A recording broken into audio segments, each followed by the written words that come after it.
పేరు ఈమె మా చెల్లి. ఈమె పేరు క్యాట్. ఈమె మా చెల్లి. ఈమె పేరు వర్షిణి. ఇది మా బొబ్బిలి.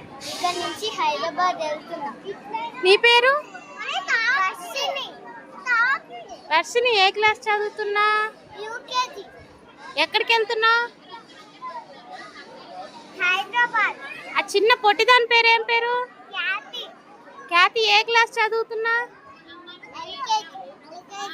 ఎల్కేజీ. మీ మమ్మీ పేరు? మీ డాడీ పేరు? మీ మమ్మీ పేరు? భవాని. ఇప్పుడు మీరు ఎక్కడికి వెళ్తున్నారు? హైదరాబాద్. హాయ్ ఫ్రెండ్స్, ఫాలో చేసుకోండి అని చెప్పు. హాయ్ ఫ్రెండ్స్, ఫాలో చేసుకోండి. బాయ్. సబ్స్క్రైబ్ చేయమను. సబ్స్క్రైబ్ చేయండి, లైక్ కూడా చేయండి. ఎలా బాగుందో కామెంట్లో చెప్పండి.